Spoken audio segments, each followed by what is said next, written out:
Hello friends, कैसे हैं आप। आज हम पढ़ेंगे वैलेंसी, जिसकी हम आज ट्रिक बताएंगे। ये जो एक बहुत ही इम्पोर्टेंट टॉपिक होता है और ये सबसे ज़्यादा एग्ज़ाम में पूछा जा सकता है, इसीलिए हमें इसको अच्छे से पढ़ना पड़ेगा। आज हम ऐसी एक ट्रिक पढ़ेगी।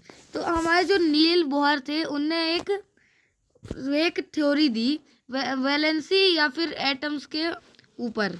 उनने बताया कि एक एटम के बाहर बहुत सारे शेल होते हैं, जैसे ये अंदर इसके ये न्यूक्लियस है और इसके बाहर KLMN सेल होते हैं।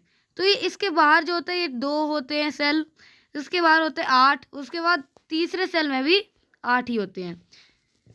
और अगर हमें किसी चीज़ की वैलेंसी निकालनी, जैसे हाइड्रोजन है, हाइड्रोजन जिसका एटॉमिक नंबर होता है 1, तो एटॉमिक नंबर 1 होता है, पर आपको पता है कि पहले सेल में आपको 2 की ज़रूरत होती है।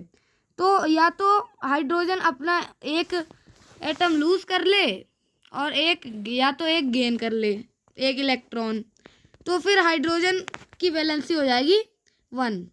मतलब जितना उसको नीड है या फिर जितना वो नहीं चाहता है, वो उसकी वैलेंसी हो जाएगी। ऐसे ही हीलियम है।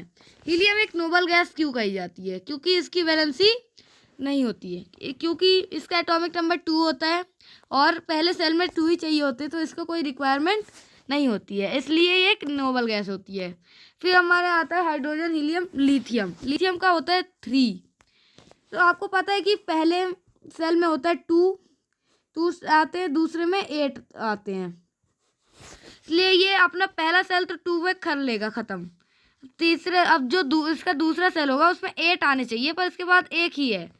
तो ज़्यादा आसान क्या होगा, ये या तो एक इलेक्ट्रॉन लूज कर दे या 7 इलेक्ट्रॉन गेन कर ले। तो ज़्यादा आसान इसके लिए होगा कि एक को वो लूज कर दे, तो वो एक उसकी वैलेंसी 1 हो जाएगी।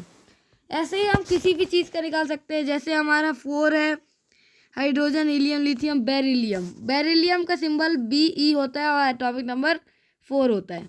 तो इसकी वैलेंसी निकालने के लिए ये पहला K सेल जो होगा वो तो फुलफिल कर लेगा, जो कि 2 का होता है। और जो दूसरा सेल है L, उसमें 8 होते हैं, पर इसके पास सिर्फ 2 ही हैं, इसलिए इसे या तो ये 2 लूज कर दे इलेक्ट्रॉन या फिर 6 इलेक्ट्रॉन को गेन कर ले। तो ज़्यादा इजी इसके लिए ये रहेगा कि ये 2 को लूज कर लेगा, तो इसकी वैलेंसी हो जाएगी 2।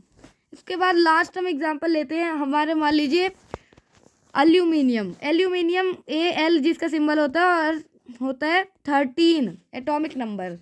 तो इसके केस में भी क्या होगा, पहला सेल ये ख़त्म कर देगा, K सेल में 2 इसके आ जाएंगे, फिर L सेल में 8 आ जाएंगे, तो 10 हो गए। फिर M सेल में, जिसमें 8 रिक्वायरमेंट होती है, इसके बाद सिर्फ 3 ही हो गए। तो या तो ये 3 लूज कर दे इलेक्ट्रॉन या फिर 5 गेन कर दे, तो फिर ज़्यादा लिए वो लूज करने में ही होगा, तो इसकी वैलेंसी हो जाएगी 3। Thanks for watching. ऐसे ही आप हर एटम के निकाल सकते हैं, कोई भी, हर गैस, मेटल, नॉन मेटल, सबका आप निकाल सकते हैं वैलेंसी। ये थी हमारी एक छोटी सी ट्रिक। अगर आपको पसंद आई तो ज़रूर लाइक करिए और हमारे चैनल को सब्सक्राइब कर दीजिएगा। Thank you very much.